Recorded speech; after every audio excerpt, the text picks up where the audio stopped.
When my grandfather died, I didn't cry. Not because I wasn't sad, I was. But I'd learned a long time ago that showing emotion in my family meant giving people something to use against you. So I showed up to the will reading in silence, wearing the same dark tie my grandfather gave me when I was 13. It still fit mostly, a little worn at the edges, but it was the only thing he ever gave me that felt personal. The moment I walked into the room, I felt the eyes. My aunt barely nodded. My uncle didn't look up from his phone, but it was my cousin Derek who smirked and said loud enough for everyone to hear. Didn't think strays got invited to these things. He always had something slick to say. When we were kids, he'd tell people I was the mistake. My mum, his aunt, had me with a man she never married. She left when I was 5, and Grandpa took me in, sort of. More like he didn't turn me away. I slept in the guest room. Derek grew up in the big bedroom upstairs. I sat quietly at the back of the room while the lawyer read the will. Derek leaned back in his chair like he was already king of the castle, arms folded, wearing that smug grin I hated. Everyone else just waited for their slice. No one expected much for me. Honestly, neither did I. Then the lawyer said my name. I got a letter and a small wooden box. That was it. A few people chuckled. Derek looked over his shoulder and whispered, "Guess Grandpa remembered you." Barely. I didn't say anything. I just smiled and pocketed the letter and box without opening them. No one noticed the shift in my posture.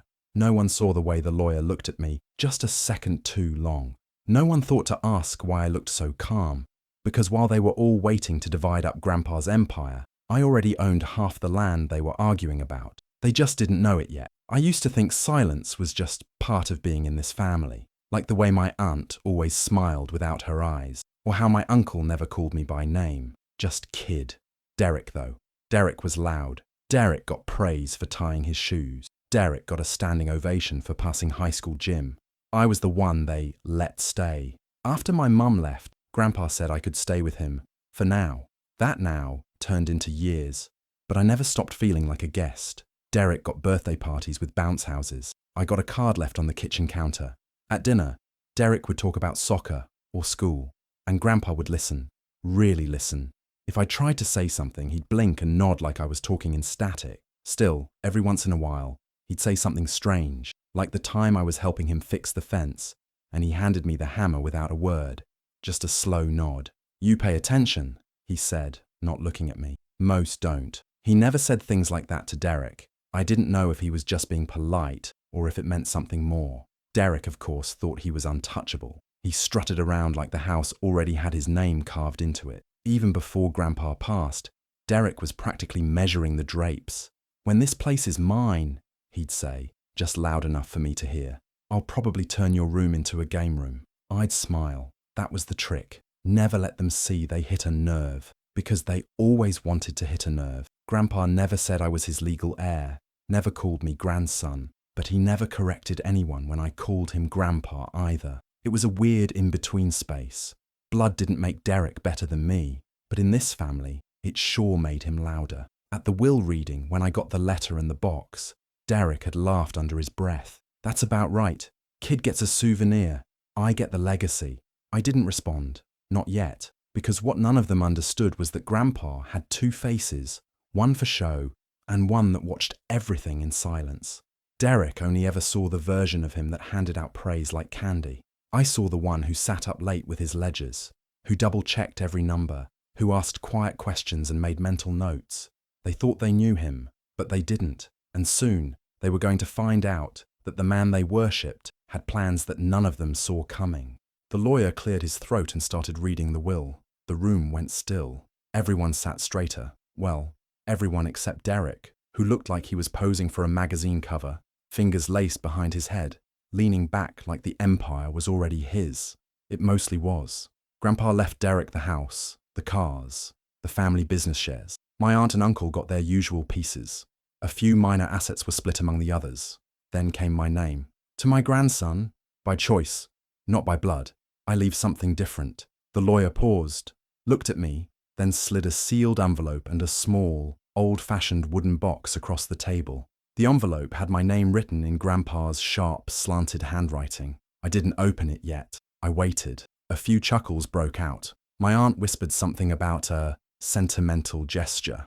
Derek didn't even look at me. He was too busy grinning at his full inheritance breakdown, fingers drumming on the table, until the lawyer kept reading. And the contents of the attached deeds and holdings, as already signed and processed prior to my passing, shall remain with the current owner, my grandson, whose name is on the title. Derek blinked. What? My aunt leaned forward. What properties? The lawyer didn't elaborate, just folded the will, adjusted his glasses and said, That concludes the reading. Derek shot up from his chair. Wait, what properties? I still hadn't opened the box. I just held it in my lap like it wasn't worth anything. Finally, I peeled the envelope open. Inside was a single page in Grandpa's handwriting. Not everything worth owning is given when people are watching. The land you asked about, the one I told you to keep quiet on, that's yours now. They'll try to take it. Don't let them. The deeds are in the box. You know where to start. My hands trembled as I opened the box. Inside were several old keys tied together with twine and folded documents, thick and stamped. I didn't say a word. Just let Derek stew, his mind clearly racing. He thought he got everything, but now he was wondering what he didn't get. The drive to Elm Ridge was quiet. Long, winding roads cut through dry hills and old farmland, the kind of place no one cared much about, except maybe Grandpa. I hadn't been out there since I was a teenager, and even then, I remembered it as nothing special. Just a run-down old house with squeaky steps and peeling paint. But when I pulled up now, something felt different. The house still looked the same, weathered, grey, forgotten, but the land around it had changed. There were new fences, survey markers, and a small sign near the road. No trespassing. Private mineral rights in use. That part I didn't remember. I got out of the car, keys in my hand, and stood there for a minute, just listening. Wind in the trees. No cars. No people. Just quiet. I unlocked the front door and stepped inside. Dust floated in the light from the windows. Furniture was still covered in white sheets. It looked like no one had been here in years. But in the corner of the living room was a new filing cabinet. When I opened it, there were papers. Recent ones. Signed leases, contracts, drilling rights, all with my name. I heard a car pull up. It was a man in a sharp grey suit holding a folder. I didn't recognize him until he introduced himself. Mr. Harrow, one of Grandpa's old lawyers. We shook hands, and he smiled like he already knew what I was thinking. He planned this a long time ago, Harrow said, stepping inside and looking around. 5 years to be exact.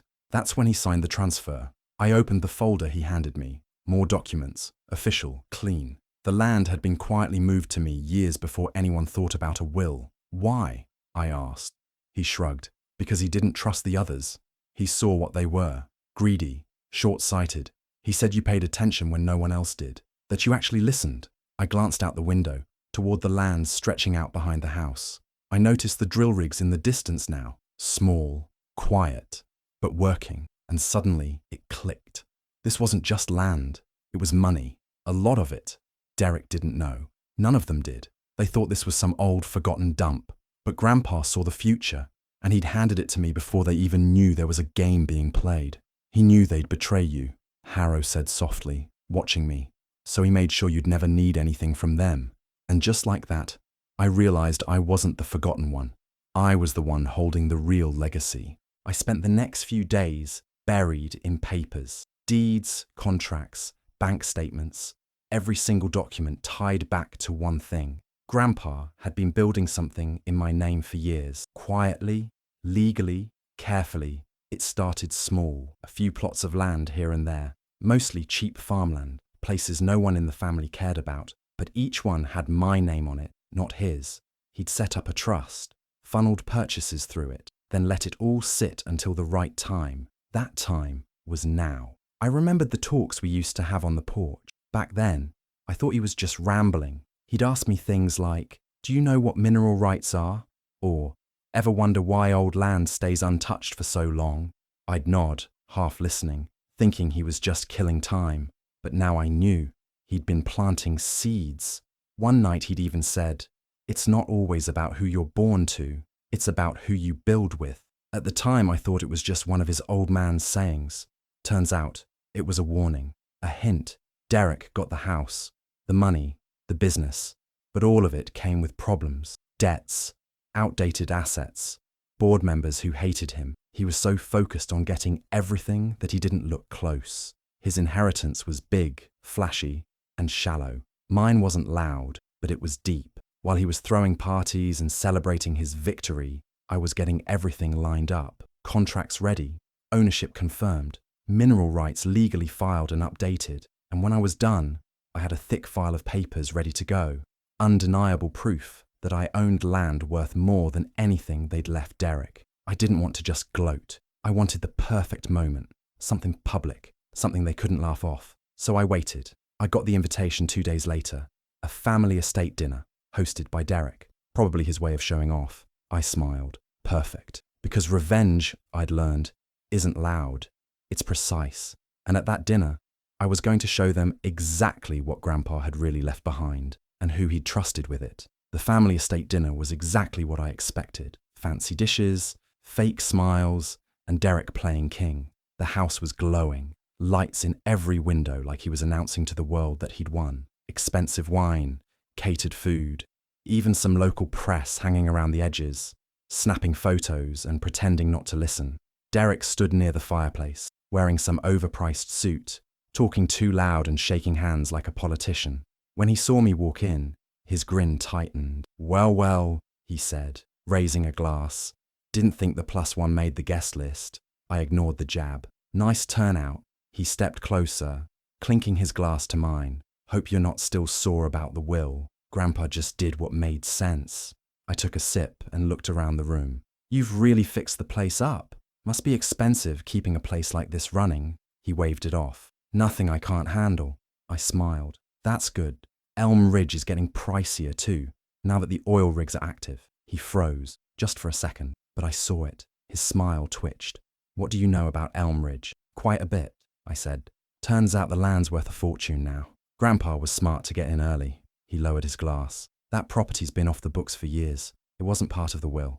Exactly, I said, stepping closer, because it wasn't his when he died. Now other people were starting to notice. Heads turning, conversations quieting. I don't get it, Derek said, frowning. You wouldn't, I said calmly, because while you were busy trying to impress him with your fake charm and expensive sneakers, Grandpa was transferring land into my name years ago, before anyone could contest it. He shook his head, still trying to keep the act together.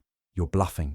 I reached into my coat pocket, pulled out a folded copy of the deed and handed it to him. His hands shook just slightly as he read. Then he looked up, eyes narrowed. How do you know about all this? I smiled. Because I own it. The silence that followed was thick. Not even the music playing in the background could cover the weight of the moment. For the first time, Derek didn't have a comeback. I just raised my glass and took another sip. Derek's face went red. He crumpled the deed in his fist and slammed his glass down on the table. This is bullshit, he snapped, voice sharp and loud enough to hush the entire room. There's no way Grandpa would do that behind my back. He looked around for backup, but all he saw were confused faces. My aunt blinked rapidly, clearly trying to process what she'd just heard. My uncle leaned forward, whispering something to his wife, eyes locked on me. Actually, I said calmly, he did it very carefully. Transferred it years ago. All legal, all recorded. He just didn't tell you. You don't get to do this, Derek said, pointing at me like I'd broken some family rule. That land supports part of the estate's water line. Aunt Marie's cabin's out there. So is Uncle Vic's hunting lease. I tilted my head. I know. I've seen the maps. Now the rest of the family was catching on. Whispers filled the room. Aunt Marie looked pale. Wait, are you saying you could kick us off the land? I didn't answer. I didn't have to. Just then, a man in a navy suit stepped into the room. Harrow, Grandpa's lawyer. I'd invited him, just in case Derek tried something stupid. Evening, he said. Sorry to interrupt. Derek stormed toward him. Tell them this isn't real, that it doesn't hold up. Harrow didn't even flinch. It's real and airtight. Your grandfather began transferring those parcels to him over 5 years ago. Signed, notarized, recorded, and sealed. The mineral rights, surface rights, and access routes, all legally his now. Derek's mouth opened, but nothing came out. I looked around at all of them. Every person who ever made me feel like I was just a guest. A charity case. Now they were panicking, realizing the land they depended on wasn't theirs anymore. I didn't raise my voice. I didn't threaten. I just let the truth sit heavy in the room. By the time dessert was served, No one touched it. The family dinner ended with shouting, a few slammed doors, and Derek storming out without his coat. I left last, calm, collected, because nothing tastes better than watching people choke on their own entitlement. The next morning, I drove back to the farmhouse. The sun was just coming up, painting the dry fields gold. I didn't need to be there, but something pulled me back, like there was still something waiting for me. The house was quiet, the same as before, dust in the air, wood creaking underfoot. I walked into the study and stood by the old safe behind Grandpa's desk. The combination was scrawled on a note I had found tucked in one of the deed folders. 03-1954, his birthday. The lock clicked open. Inside were old photos, a small silver watch, and a stack of letters tied with twine. One envelope had my name on it again. I opened it slowly, hands a little shaky even though I already knew what it might say. His handwriting was rough, but clear. If you're reading this, then everything went the way it was supposed to. You don't need my approval, you never did. But I want you to know I saw everything. Every smug look Derek gave you. Every time they made you feel like less than nothing. You kept your head down.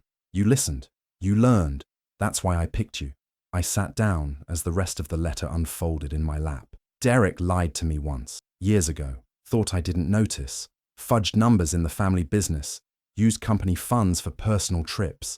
When I confronted him, he said it was just a mistake, but it wasn't. He knew what he was doing. That's when I started planning. Property was the only thing they'd never suspect me giving away. Not to you. Not to someone they didn't think mattered.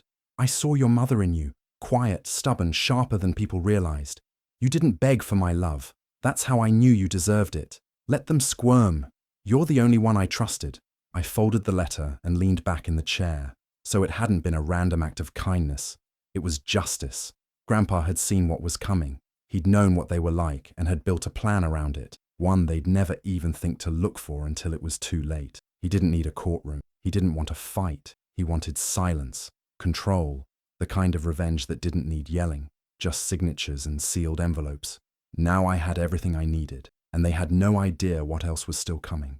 It didn't take long for the news to spread. By the end of the week, everyone in the family knew what the land really was, and what it was worth. I didn't even have to say much. A small local paper ran a story. New energy contract signed on Elm Ridge Fields.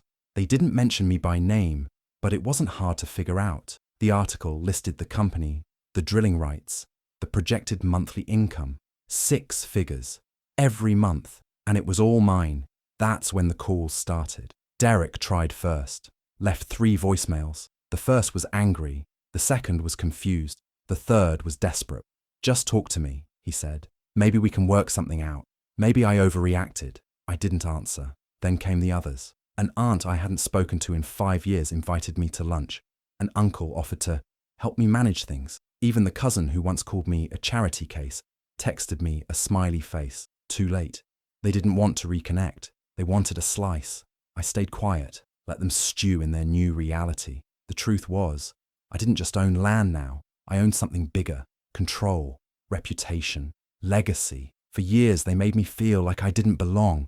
Now, people looked at me differently. Not because I demanded it, but because I earned it. One afternoon, Derek showed up at the farmhouse. He didn't knock, just stood there on the porch looking smaller than I'd ever seen him. I'm drowning, he said. The estate's draining me.